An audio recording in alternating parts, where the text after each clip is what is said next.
Assalamualaikum warahmatullahi wabarakatuh. Halo teman-teman, kami dari kelompok 4 akan menemani teman-teman selama beberapa menit ke depan mengenai materi kalkulus integral. Di sini kami akan memaparkan 3 pembahasan, yaitu yang pertama sejarah integral, yang kedua integral tak tentu, dan yang ketiga integral tentu.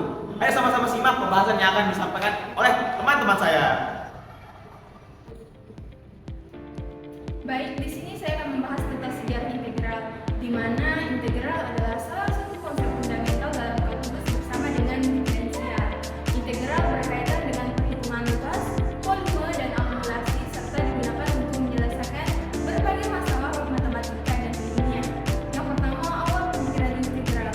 Konsep integral telah muncul sejak zaman kuno, seperti di Yunani kuno. Matematikawan seperti Eudoxus dan Archimedes menggunakan metode pembagian dan pecahan kecil untuk menghitung luas dan volume. Yang kedua, perkembangan pada abad ke-17. Pada abad ke-17, konsep integral mulai berkembang dengan lebih formal. Isaac Newton dan Gottfried Leibniz secara independen mengembangkan kalkulus dan integral. Mereka menyadari bahwa integral turunan saling berkaitan melalui teorema fundamental kalkulus. Nah, sekarang kita bakal membahas mengenai integral tak tentu. Integral tak tentu atau anti turunan didefinisikan sebagai suatu proses pengintegralan suatu fungsi yang bakal menghasilkan suatu fungsi baru, di mana integral tak tentu ini tidak memiliki batas tertentu, sehingga bakal menghasilkan bentuk umum saja dari integral tersebut disertai dengan konstanta. Adapun bentuk umum dari integral tak tentu. Nah, untuk menyelesaikan masalah integral tak tentu ini, kita bisa menggunakan beberapa teorema sebagai berikut. Untuk lebih memahami lagi mengenai integral tak tentu, yuk sama-sama simak contoh soal berikut. Nah, di sini kita memiliki contoh soal sebagai berikut. Fx sama dengan integral x, 2. Untuk menyelesaikan permasalahan ini, kita bisa menggunakan teorema A. Nah, kita langsung saja menggunakan teorema A, di mana untuk pangkatnya itu ditambahkan dengan 1, ditambahkan dengan serta ditambahkan dengan konstanta. Seperti ini, x pangkat 2 ditambah 1 dibagi dengan pangkat itu sendiri, yaitu 2 plus 1 plus j, menghasilkan x pangkat 3 per 3 plus j sama dengan 1 per 3 x pangkat 3 plus j.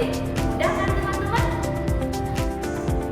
Nah, untuk soal nomor 2, kita memiliki soal yaitu integral 4x pangkat 3. Untuk soal ini, kita bisa selesaikan dengan teorema B. Nah, kita langsung saja ya teman-teman. Di sini, integral 4x pangkat 3 sama dengan 4, di mana kita bakal menyelesaikan x-nya dulu. Di mana x-nya itu pangkat 3 ditambahkan dengan 1, dibagi dengan pangkat itu sendiri, ditambah dengan j. Sehingga menghasilkan 4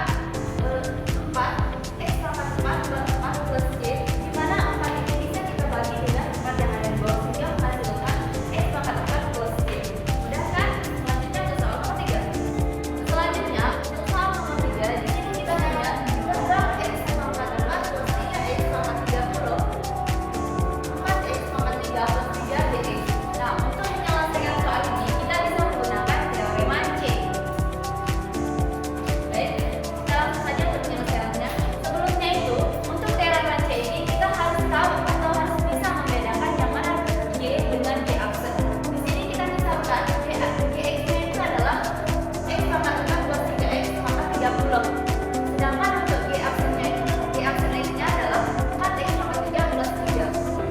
Nah, sehingga untuk soal integral x pangkat 4 plus 3x pangkat 30 dikali 4x pangkat 3 plus 3 dx sama dengan integral gx pangkat 30 y aksen x dx sama dengan gx pangkat 30 plus 1 per 30 plus 1 ditambah j sama dengan x pangkat 4 plus 3x pangkat 3 plus 1 per 31 plus j.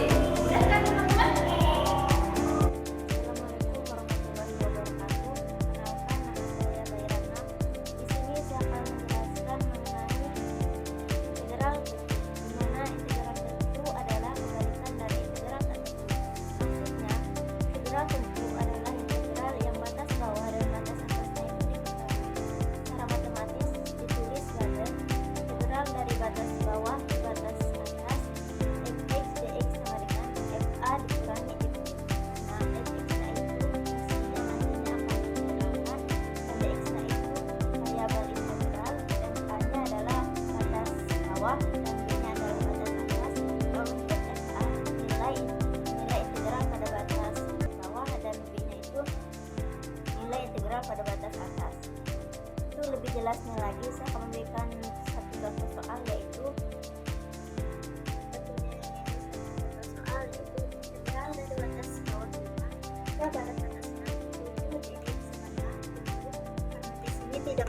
nilai X maka ditambahkan X-nya dengan batas atas 6 dan batas bawahnya 5 sama dengan 7.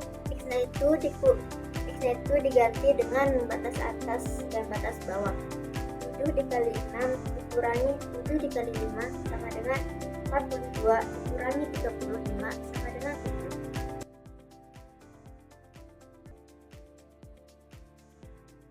Beberapa sifat-sifat pada integral pertama yaitu integral dari batas bawah A ke batas atas A x dx dengan 0. Yang kedua, dari integral dari batas bawah A ke batas atas B x dx sama dengan minus integral dengan batas bawah B ke batas atas A x dx. Yang ketiga, integral dari batas bawah A ke batas atas B A x dx sama dengan A integral dari batas bawah A ke batas atas B x dx. Yang terakhir yaitu integral dari batas bawah A ke B x plus minus gx dx sama dengan integral dari batas bawah A ke B x dx plus minus integral dari batas bawah A ke batas atas B gx dx. Mungkin hanya ini yang dapat saya sampaikan, kurang dan lebihnya mohon dimaafkan. Sekian dari saya. Gimana? Udah tahu kan bagaimana itu sejarah integral? Dan udah tahu mana itu integral tak tentu dan integral tentu? Semoga bermanfaat. Sekian dari kami. Assalamualaikum warahmatullahi wabarakatuh. Dadah.